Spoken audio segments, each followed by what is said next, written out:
Hello everyone, कैसे हैं आप सब। मैं उम्मीद करती हूँ कि आप बहुत अच्छे होंगे। तो आज मैं आपके साथ क्रूल डेस्टिनी का नेक्स्ट पार्ट शेयर करने वाली हूँ। और आप में से बहुत सारे लोग ऐसे हैं जिन्हें शायद इस स्टोरी के बारे में नहीं पता। ये कोई न्यू एफएफ नहीं है, ये एक पुराना ही एफएफ है जिसका मैं सीज़न 2 लेकर आई हूँ। फर्स्ट सीज़न मैंने जो इसका था वो कंप्लीट नहीं था, ये उसकी आगे की स्टोरी है। अगर आप सीधा डायरेक्ट अगर आप सेकंड सीज़न देखोगे तो आपको समझ नहीं आएगा। इसके लिए पहले आपको फर्स्ट सीज़न देखना होगा। अगर आप लोगों को जानना है कि उसके आगे क्या हुआ तो आप सेकंड सीज़न को देख सकते हैं क्रूल डेस्टिनी का। इसके फर्स्ट सीज़न में आप लोगों की बहुत सारी शिकायतें थी कि इसमें वांगशियन ज़्यादा नहीं है, तो इसमें आपको फुल वांगशियन देखने को मिलेगा। क्रूल डेस्टिनी का जो सेकंड सीज़न है वो प्रगति ने लिखा है और उन्होंने सच में बहुत अमेजिंग स्टोरी लिखी है आगे की। मैंने जब रीड किया तो यकीन नहीं हुआ कि इतना अमेजिंग उन्होंने लिखा है। मैं उम्मीद करती हूँ कि उनका लिखा हुआ आपको पसंद आएगा। तो चलिए आज हम इसका नेक्स्ट पार्ट शुरू करते हैं। और हाँ, शुरू करने से पहले चैनल पे नए आए हैं तो प्लीज़ चैनल को सब्सक्राइब कर लीजिएगा, क्योंकि आप लोग वीडियो तो देख लेते हो, लाइक भी नहीं करते हो और फिर सब्सक्राइब भी नहीं करते हो। तो प्लीज़ जो नए आ रहे हैं ना वो सब्सक्राइब कर लिया करो और वीडियो को लाइक भी कर दिया करो। तो चलिए हम आज नेक्स्ट पार्ट शुरू करते हैं। तो ओके, इससे पहले पार्ट में हमने देखा था कि जो लैंशिया है ना उसने ब्लैक ड्रैगन की पूजा की। उसके बाद उसके पास ब्लैक ड्रैगन की पावर्स आई और उसने ना अपनी पावर्स का यूज़ करके वांगजी के नाम की जगह उसके सोलमेट के उसने अपना नाम लिखा। सभी लोग ये मान लेते हैं, लेकिन गुरुजी को कुछ तो लगा कि जैसे कुछ गलत हुआ है, इसलिए उन्होंने डिसाइड किया कि वो एक और रिचुअल करेंगे। उस रिचुअल में उन्होंने सभी को बुलाया, चाहे वो लड़का हो या लड़की हो, क्योंकि गुरुजी जानते थे कुछ गलत हुआ है, उन्होंने देखा था, इसीलिए वो सबको बुलाते हैं। सभी लोग उस सर्कल के पास आ जाते हैं। वीजिंग उस सर्कल के अंदर खड़ा हुआ था। वो सभी लोगों से बोलते हैं कि वो अपना हाथ इस सर्कल पर रखें। जो भी वीजिंग का रियल सोलमेट होगा वीजिंग के पास अपने आप ही इस सर्कल के अंदर चला जाएगा। तो सभी लोग बिल्कुल वैसा करते हैं जैसे ड्रैगन गुरुजी उन्हें करने के लिए बोल रहे थे। फिर वो एक स्पेल पढ़ते हैं और आसमान की ओर अपने हाथ को करते हैं। जैसे ही वो आसमान की ओर अपने हाथ को करते हैं तो वहाँ पर एक बहुत बड़ा सा इतना ब्यूटीफुल सा ड्रैगन सिंबल बन जाता है। सब लोग उसे देखने लगते हैं और सब लोग पूरी तरह से मैस्मराइज हो जाते हैं। वो इतना ब्यूटीफुल व्यू था ना कि कोई भी मिस नहीं कर रहा था। सब लोग आसमान की ओर देखे जा रहे थे। वहीं दूसरी तरफ वीजिंग बस सर्कल के अंदर खड़ा हुआ था और सभी लोग अपना हाथ उस सर्कल पर रखे हुए थे। लैंशिया खड़ी हुई थी और दूसरी तरफ लैंशिया के वांगजी खड़ा हुआ था। लैंशिया बस वांगजी को ही देखे जा रही थी। फिर सभी लोग गुरुजी की ओर देखते हैं, फिर गुरुजी उन सभी की ओर देखते हैं और फिर वो एक स्पेल को बोलना शुरू करते हैं। जैसे ही वो उस स्पेल को बोलना शुरू करते हैं, वीजिंग के साइड में जो मतलब उसके चारों तरफ जो सर्कल बना हुआ था ना वो शाइन करना शुरू कर देता है। जैसे ही वो सर्कल शाइन करना शुरू करता है वहाँ पर काफ़ी सारी रोशनी आने लगती है और धीरे धीरे करके वो सर्कल्स है ना बहुत ज़्यादा ब्राइट हो जाता है। तभी लैंशिया अपनी आइज़ को ओपन करती है, क्योंकि इस वक्त गुरुजी ने बोला था कि सब अपनी आइज़ को बंद कर लें, क्योंकि इतनी तेज़ रोशनी के अंदर वो देख नहीं पाएंगे कुछ भी, इसीलिए। लेकिन लैंशिया जो है वो गुरुजी की बात नहीं मानती। वो अपनी आइज़ को ओपन करती है। जैसे ही वो अपनी आइज़ को ओपन करती है ना तो वो वांगजी की ओर देखती है। तो वो देखती है कि वांगजी जो है ना वो उस सर्कल के धीरे धीरे अंदर जा रहा था। लैंशिया ये देखकर पूरी तरह से शॉक हो जाती है और उसे पता चल जाता है कि वीजिंग का जो रियल सोलमेट है वो वांगजी है। लैंशिया ये देखकर पूरी तरह से मतलब इतना गुस्सा हो जाती है ना वो अपनी ब्लैक ड्रैगन्स की पावर्स का यूज़ करती है और ना सब चीज़ें रुक जाती हैं। जैसे कुछ देर के लिए वहाँ पर वो अपनी पावर्स का यूज़ करती है और जहाँ से वांगजी को वो सर्कल अंदर ले रहा था वो वहाँ से हट जाता है और लैंशिया उसके अंदर चली जाती है। और कुछ मिनट के बाद वहाँ पर तेज़ रोशनी के साथ ना सब लोग शांत हो जाते हैं और बिल्कुल शांति छा जाती है सभी जगह। वो रोशनी भी गायब हो जाती है और सभी लोग ना धीरे धीरे करके अपनी आँखें खोलकर देखते हैं कि क्या हुआ। तो वो सभी वीजिंग की ओर देखते हैं। वीजिंग वहाँ पर खड़ा हुआ था और वीजिंग के पास में लैंशिया खड़ी हुई थी। जब सब लोग वीजिंग के साथ में उस सर्कल के अंदर लैंशिया को देखते हैं ना तो सब खुश हो जाते हैं कि ये सच था कि लैंशिया ही वीजिंग की सोलमेट है। सब लोग बहुत खुश हो जाते हैं और वो बार बार वीजिंग के पास आते हैं और उसे कॉन्ग्रेचुलेशन विश करने लगते हैं। वांगजी जो वहाँ खड़ा हुआ था उसे कुछ समझ नहीं आया। वांगजी अपने हाथ की ओर देखने लगता है, क्योंकि उसे ऐसा लगा जैसे कोई चीज़ थी जो उसे कहीं तो खींच रही थी। लेकिन अचानक से कुछ ऐसा हुआ, उसे शॉक लगा और वो झटके से थोड़ा पीछे हो गया। उसे समझ नहीं आ रहा था कि कुछ क्या हुआ। अभी थोड़ी देर पहले उसे समझ ही नहीं आया बिल्कुल भी। वो अपने हाथ की ओर देखने लगता है, फिर वो वीजिंग की ओर देखता है। वीजिंग का हाथ लैंशिया ने पकड़ा हुआ था और वो बहुत खुश लग रही थी। वीजिंग के फेस पर कोई एक्सप्रेशन नहीं था, वो बस चुपचाप सब चीज़ें देख रहा था। वो फोर्सफुली बस अपने फेस पर थोड़ी स्माइल लाने की कोशिश कर रहा था, लेकिन वो उसमें भी बिल्कुल भी अच्छा नहीं लग रहा था। सभी लोग बहुत खुश हो जाते हैं और कॉन्ग्रेचुलेशन मतलब ऐसी तरह चलता रहता है। वो सभी लोग एक एक करके आते हैं, विंग को विश करते हैं और फिर वहाँ से धीरे धीरे करके चले जाते हैं। गुरुजी भी कुछ नहीं बोलते, वो भी सब चीज़ें देखते हैं। वांग जी वी जिंग के पास लैंशिया को देख कर ना अपने फेस को नीचे कर लेता है, क्योंकि उसे मतलब बुरा लग रहा था, उसे कुछ अच्छा फील नहीं हो रहा था। इसके बाद फिर वांग जी वहाँ से चला जाता है।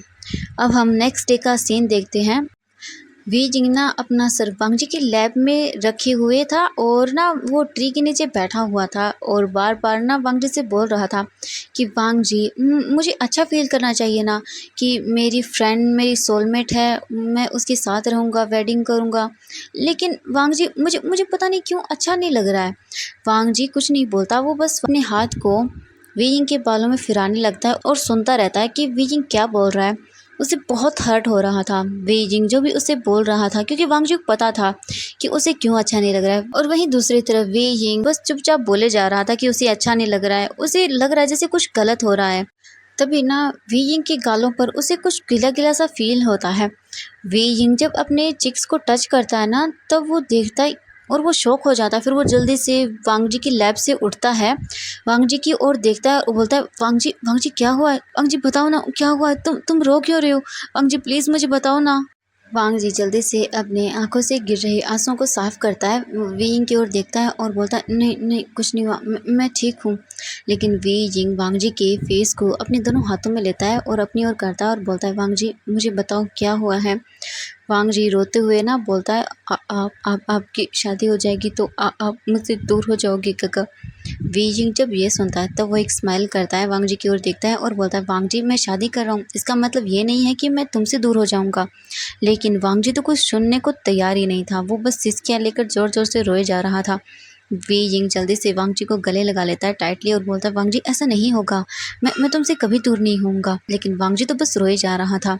वांग जी रोते हुए अपना सर वी यिंग के चेस्ट में रख लेता है और बस रोते रहता है। वांग जी को वी शांत कराने की कोशिश करता है और उसके पीठ को थपथपाने लगता है। कहीं दूर से लहनशिया ये सब चीज़ें देख रही थी, उसे बहुत गुस्सा आ रहा था ये सब चीज़ें देख कर कि किस तरह वांग जी को वी जिंग शांत करा रहा है, उसे गले लगा रहा है। ये सब चीज़ें उसे बिल्कुल पसंद नहीं आ रही थी ना, उसे बहुत गुस्सा आ रहा था ये सब चीज़ें देख कर। फिर लहनशिया बोलती है ये वांग जी वी जिंग के इतना क्लोज क्यों है, क्यों ये हर वक्त उसके साथ रहता है। तभी म्यान म्यान बोलती है हाँ राजकुमारी आपने सही कहा, ये वांग जी हर वक्त वी जिंग के साथ रहता है। फिर लहनशिया म्यान म्यान की ओर देखती है और बोलती है नहीं, ये कहीं मुझे मेरे विंग से दूर ना कर दे, मुझे मुझे कुछ तो करना होगा। म्यान म्यान बोलते हैं हाँ राजकुमारी आपने सही कहा, हमें कुछ ना कुछ ऐसा करना होगा जिससे वांग जी और विंग एक दूसरे से अलग हो जाए। यही बातें करते हुए फिर वो दोनों वहाँ से चले जाते हैं। वांग जी अभी भी रोए जा रहा था और विंग उसे शांत कराने की कोशिश कर रहा था। वांग जी काफ़ी देर तक ऐसे ही करता है, तब विंग वांग जी को खुद से दूर करता है और बोलता है वांग जी मेरी तरफ देखो, प्लीज़ रोना बंद करो। अच्छा ठीक है, तुम नहीं चाहते ना कि मैं शादी करूँ तो ठीक है, मैं गुरुजी को मना कर दूंगा, मैं शादी नहीं करूँगा, उन्हें मैं बोल दूंगा, अब रोना बंद करो। वांग जी जब ये सुनता है तब वो वी यिंग की ओर देखता है। वांग जी की आंखों में अभी भी आंसू थे, आंसुओं से भरी हुई थी उसकी आंखें। वो बोलता है नहीं आप ऐसा मत करिए, आप बस मुझसे दूर मत होना, मैं बिल्कुल भी आपसे दूर होना नहीं चाहता।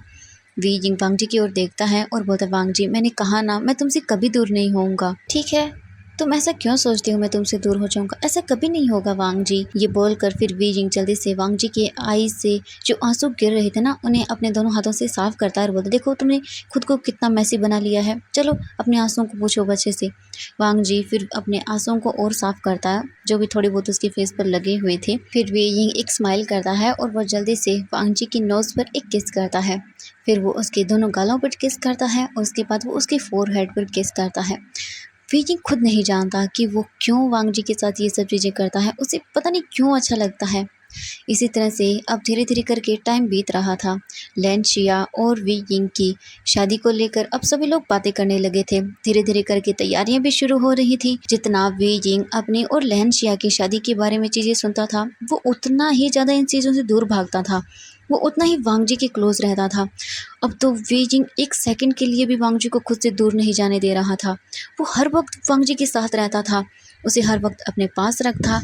ये सब चीज़ें लेंशी अभी देख रही थी, लेकिन वो कुछ नहीं कर सकती थी इन सब चीज़ों में। वो विंग से ये सब चीज़ें जाकर नहीं बोल सकती थी। अब इसी तरह धीरे धीरे करके टाइम बीतता जाता है, दिन पे दिन बीतते जाते हैं और वांग जी विंग एक दूसरे के और भी ज़्यादा पास आते जा रहे थे।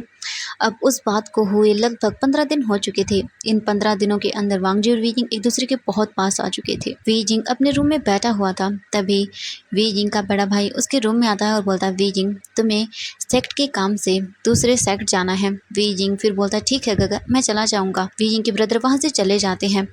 इसके बाद वीजिंग जल्दी से वांग जी के पास आता है और बोलता है, वांग जी हमें जाना होगा, हमें सेक्ट के काम से कहीं बाहर जाना है। वांग जी फिर बोलता है, ठीक है गगा। फिर वो अपनी सारी चीज़ों को तैयार कर लेता है, क्योंकि वीजिंग जहाँ भी जाता था वांग जी हर बार उसके साथ जाता था, इसीलिए वीजिंग अपने साथ वांग जी को भी लेकर चला जाता है। इसके बाद फिर वीजिंग उस सेक्ट में रहता है, वहाँ पर सभी चीज़ चेक करता है, जो उसे काम था वो कंप्लीट करता है। कंप्लीट करने के बाद फिर वो वापस से अपने सेक्ट आने के लिए निकल जाता है। वांग जी और वीजिंग दोनों ही अपने घोड़ों पर बैठे हुए थे और वो जा रहे थे, लेकिन तभी अचानक से बारिश आना शुरू हो जाती है। वीजिंग जब ये देखता है तब वो बोलता है, अरे नहीं, अब हम क्या करेंगे। वांग जी और वी यिंग दोनों ही अपने घोड़ों से नीचे उतर जाते हैं और वो एक जगह जाकर खड़े हो जाते हैं, क्योंकि इतना ज़्यादा पानी भर चुका था ना वहाँ की, उन्हें समझ नहीं आ रहा था कि अब उन्हें कौन से रास्ते पर जाना है। इसके बाद वी यिंग फिर एक डिसिपल को बुलाता है अपने पास। वी यिंग के साथ 4 डिसिपल आए हुए थे, मतलब वी यिंग का काम करने के लिए, थोड़ा बहुत जो भी हो, इसीलिए डिसिपल वी यिंग के पास आता है। वी यिंग उसकी ओर देखता है और बोलता है, जाओ तुम आगे जाकर चेक करो रास्ता है या नहीं आगे जाने का। वो डिसिपल विंग को वो करता है और बोलता है, ठीक है किंग, मैं भी देख कर आता हूँ कि आगे रास्ता है या नहीं। फिर वो डिसिपल वहाँ से चला जाता है।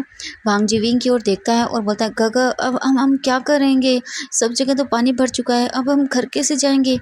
वी यिंग वांग जी की ओर देखता है और बोलता है, वांग जी चिंता मत करो, हम घर चले जाएंगे, अभी वो गया है ना तो वो बताएगा हमें, ठीक है चिंता मत करो, हम घर पहुंच जाएंगे जल्दी ही। वांग जी फिर बोलता है, ठीक है गगा। इसके कुछ देर बाद ही वो डिसिपल आता है और बोलता है, किंग हम आगे नहीं जा सकते हैं, हमें यहीं रुकना होगा, क्योंकि आगे रास्ता पूरी तरह से ख़राब हो चुका है, बारिश की वजह से बहुत सारे पेड़ गिर चुके हैं, इसीलिए हम आगे नहीं जा सकते हैं। इतनी बारिश में हमें रास्ते का अच्छे से पता भी नहीं चल रहा है कि किस ओर हमें जाना है। डिसिपल की सारी बातें सुनने के बाद वी यिंग बोलता है, ठीक है हम यहीं रुकेंगे आज, मुझे ये बताओ क्या यहाँ आसपास कोई विलेज है। फिर वो डिसिपल वी यिंग की ओर देखता है और बोलता है, हाँ किंग, यहाँ पास में ही एक विलेज है। वी यिंग बोलता है, बहुत अच्छे, ठीक है फिर हम वहीं चलते हैं। वांग जी चलो।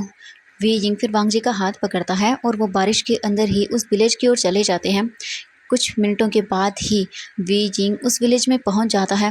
वी यिंग अपने डिसिपल से बोलता है कि जाओ यहाँ चेक करो, हमें इनके अंदर कोई रूम मिल सकता है या नहीं। फिर वो डिसिपल उन्हें वो करता है और वहाँ से चले जाता है। कुछ मिनट के बाद वो डिसिपल वापस आता है और बोलता है, किंग हमें यहाँ पर एक इन मिला है, आप चलिए वहाँ पर। वी यिंग बोलता है, ठीक है चलो। फिर वी यिंग वांग जी का हाथ पकड़ता है और फिर उसके साथ उस इनके अंदर आ जाता है। जैसे ही वी यिंग इनके अंदर आता है, इनका जो मालिक है वो भागते हुए आता है और बोलता है, किंग आप यहाँ पर। वी यिंग को वो करता है। इसके बाद वी यिंग भी अपने सिर को हाँ में हिलाता है। तभी वो इनका जो मालिक है वो बोलता है, किंग मैं आपकी क्या मदद कर सकता हूँ। वी यिंग उसकी ओर देखता है और बोलता है, हमें रूम चाहिए।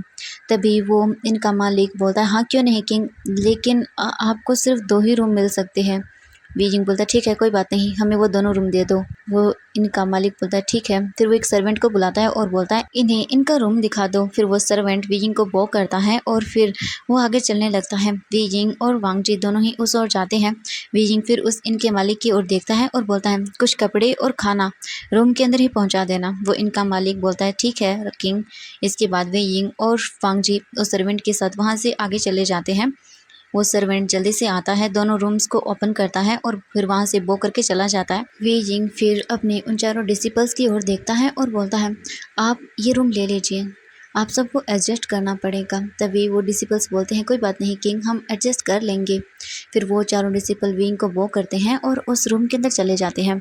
इसके बाद फिर वी यिंग वांग जी का हाथ पकड़ता है और वो उसे लेकर उस दूसरे रूम के अंदर आ जाता है और डोर को बंद कर देता है। रूम को बंद करने के बाद वी यिंग जल्दी से अंदर आता है और वांग जी की ओर देखता है। वांग जी की पूरी बॉडी बहुत ही बुरी तरह से कांप रही थी ठंड की वजह से, और ऊपर से उसके कपड़े बहुत गीले हो चुके थे, इसलिए वांग जी इतनी बुरी तरह से कांप रहा था। वी यिंग वांग जी की ओर देखता है और बोलता है, वांग जी जल्दी से अपने कपड़ों को चेंज कर लो, वरना तुम्हें सर्दी लग जाएगी। ये बोलकर वी यिंग जल्दी से अपनी रोब्स को ओपन करना शुरू कर देता है। वांग जी बस बड़ी बड़ी आंखें करके वी यिंग को देखे जा रहा था। वांग जी को न जाने क्यों इतना अजीब सा फील होने लगता है। वांग जी और वी यिंग भले ही दोनों एक दूसरे के साथ एक ही रूम के अंदर रहते थे, लेकिन आज वी यिंग को ऐसे देखना उसके लिए बहुत अलग था। उसे अलग सा फील होने लगता है। वो अपने फेस को थोड़ा सा टर्न करता है, तभी वहाँ पर डोर नॉक होने लगता है। वी यिंग ये देखता है, लेकिन वो कुछ नहीं करता क्योंकि वो अभी अपने रोब्स को उतारने के अंदर बिजी था। वांग जी कांपते हुए ही जल्दी से डोर के पास जाता है और डोर को ओपन करता है। वहाँ पर वही सर्वेंट खड़ा हुआ था। वांग जी जब उसके हाथों में देखता है तब वो उसके हाथों से खाने की ट्रे को और कुछ क्लॉथ को ले लेता है जो उनके लिए लेकर आया था। फिर वो सर्वेंट वांग जी को बो करता है और वहाँ से चला जाता है। सर्वेंट के वहाँ से जाने के बाद वांग जी उस खाने की ट्रे को लेकर रूम के अंदर आता है और उस जगह पर रख देता है जहाँ पर एक टेबल रखी गई थी खाना खाने के लिए। वांग जी जल्दी से ट्रे को वहाँ रखता है, फिर उन कपड़ों को एक जगह रख देता है। फिर वो जैसे ही टर्न होता है तब वी यिंग को देखता है। वी यिंग की अपर बॉडी पूरी तरह से नेकेड थी। वी यिंग ने अपने अपर्स के रोब को उतार कर नीचे डाल दिया था। वांग जी बस वहीं पर फ्रीज खड़ा हुआ था। वो वी यिंग को देखे जा रहा था। आज से पहले उसने वी यिंग को ऐसे कभी नहीं देखा। एक रूम के अंदर रहने के बावजूद भी ये वांग जी के लिए बहुत अलग था। वांग जी बहुत बुरी तरह से कांप भी रहा था। वो अपने हाथों से अपनी बॉडी को कसकर पकड़ लेता है क्योंकि उसे सर्दी लग रही थी। वी यिंग जब वांग जी की ओर देखता है तब वो बोलता है, वांग जी मैंने तुमसे कहा था ना कि अपने इन कपड़ों को निकाल कर चेंज कर लो, तुम्हें सर्दी लग जाएगी। ये बोलकर वी यिंग वांग जी के क्लोज आ गया था। वांग जी बस वी यिंग को देखे जा रहा था, वो कुछ नहीं कर रहा था। वी यिंग फिर वांग जी की ओर देखता है, फिर वो उसकी बेल्ट को पकड़ता है और उसे खोलने लगता है। वांग जी इससे शॉक हो जाता है और बोलता है, ये आप क्या कर रहे हो काका? वी यिंग वांग जी की ओर देखता है और बोलता है, कुछ नहीं, बस तुम्हारे रोब को चेंज कर रहा हूँ। वांग जी वी यिंग की ओर देखता है और बोलता है, नहीं नहीं, इसकी कोई ज़रूरत नहीं है, मैं खुद चेंज कर लूँगा। वी यिंग जब ये देखता है तब वो वांग जी की ओर देखता है और बोलता है, क्या हुआ, तुम इस तरह से क्यों कर रहे हो बिहेव? वैसे भी हम दोनों तो लड़के हैं ना, तो फिर क्या फ़र्क पड़ता है? वांग जी वी यिंग की ओर देखता है और बोलता है, नहीं मैं खुद कर लूँगा।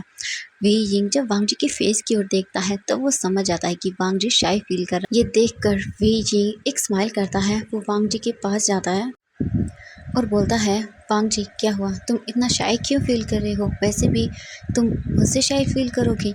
ये बात सुनकर पूरी तरह से टमाटो की तरह रेड हो जाता है और वो वी यिंग की ओर अपनी बैक करके खड़ा हो जाता है। उसे बहुत अलग लग रहा था आज वी यिंग को ऐसे देखकर। वी यिंग जब ये देखता है तब वो जल्दी से वांग जी के पास जाता है, उसे अपनी ओर टर्न करता है और फोर्सफुली उसकी बेल्ट को ओपन करना शुरू कर देता है। वांग जी जब ये देखता है तब वो शॉक होता है और जल्दी से बोलता है, ये आप क्या कर रहे हो? नहीं नहीं, ऐसा मत करिए, मैं खुद कर लूँगा। लेकिन वी यिंग वांग जी की कोई बात नहीं सुनता। वांग जी स्ट्रगल करने लगता है वी यिंग से अपने बेल्ट को न खोलने के लिए, लेकिन वी यिंग वांग जी के दोनों हाथों को पकड़ता है और वो उसकी कमर के पीछे उन्हें फोल्ड कर देता है, अपने एक हाथ से पकड़ लेता है। वांग जी बस चुपचाप वी यिंग को देखे जा रहा था। वी यिंग स्माइल करता है और अपने एक हाथ से वांग जी की जो बेल्ट थी उसे खोल कर नीचे डाल देता है और उसके अपर रोब्स को पूरी तरह से उसकी बॉडी से अलग कर देता है। वांग जी इस तरह से खुद को देख रहा था, उसे बहुत शाय फील होता है। वो जल्दी से अपने आप को विंग से छुड़ाता है और वी यिंग की ओर बैक करके खड़ा हो जाता है।